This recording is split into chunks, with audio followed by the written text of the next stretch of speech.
दिवंगत विनायक मेटे यांच्या पत्नी आणि शिवसंग्रामच्या नेत्या ज्योती मेटे पुण्यामध्ये शरद पवार यांच्या भेटीसाठी दाखल झालेल्या आहेत।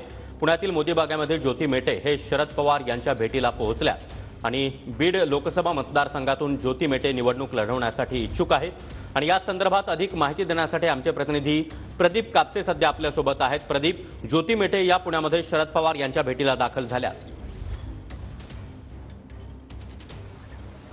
सागर, अगदी बरोबर आहे। खरं तर बीड लोकसभेसंदर्भात शरद पवारांच्या पुण्यातील मोदीबाग या निवासस्थानी महत्त्वाची बैठक जी आहे ती सुरू झालेली आहे।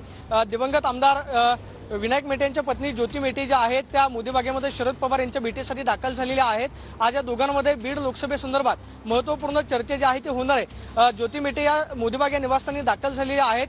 बीड लोकसभा मतदारसंघातून ज्योती मेटे या निवडणूक लढवण्यासाठी इच्छुक आहेत। मात्र शिवसंग्राम याआधी जर पाहिलं तर विनायक मेटे भाजपसोबत महायुतीमध्ये सत्तेमध्ये होते, मात्र विनायक मेटेंचं निधन झाल्यानंतर ज्योती मेटेंनी आपली नाराजी जी आहे ती भाजपवरती बोलून दाखवलेली होती। मात्र बीड लोकसभा मतदारसंघामध्ये आजची खरं तर ही बैठक जी आहे ती अतिशय महत्त्वपूर्ण ठरणार आहे। ते म्हणजे महाविकास आघाडीकडून ज्योती मेटे ज्या आहेत त्या संभाव्य उमेदवार असू शकतात। मात्र बजरंग सोनवणे यांचं सुद्धा नाव जे आहे त्या मतदारसंघामध्ये चर्चेमध्ये आहे। मात्र स्वतः ज्योती मेटे ज्या आहेत त्या मोदीबाग या निवासस्थानी दाखल झालेल्या आहेत। या दोन नेत्यांमध्ये नेमकी काय चर्चा होते पाहणं महत्त्वाचं असणार आहे। सगळ्यात महत्त्वाचं म्हणजे जर ज्योती मेटे यांचं नाव निश्चित झालं तर त्या शिवसंग्राम या पक्षाच्या चिन्हावरती लढतील किंवा महाविकास आघाडीमध्ये राष्ट्रवादी काँग्रेस पक्ष या पक्षाच्या चिन्हावरती लढतात हे खरं तर पाहणं महत्त्वाचं असणार आहे। आजची ही बैठक जी आहे ती खरं तर प्राथमिक चर्चा आहे की या बैठकीमधूनच उमेदवार निश्चित होतो हे पाहणं महत्त्वाचं असणार आहे। नक्कीच प्रदीप, त्यामुळे या बैठकीतून नेमकं काय बाहेर येतं ते पाहणं महत्त्वाचं असणार आहे। धन्यवाद तुम्ही दिलेल्या या सविस्तर माहितीसाठी।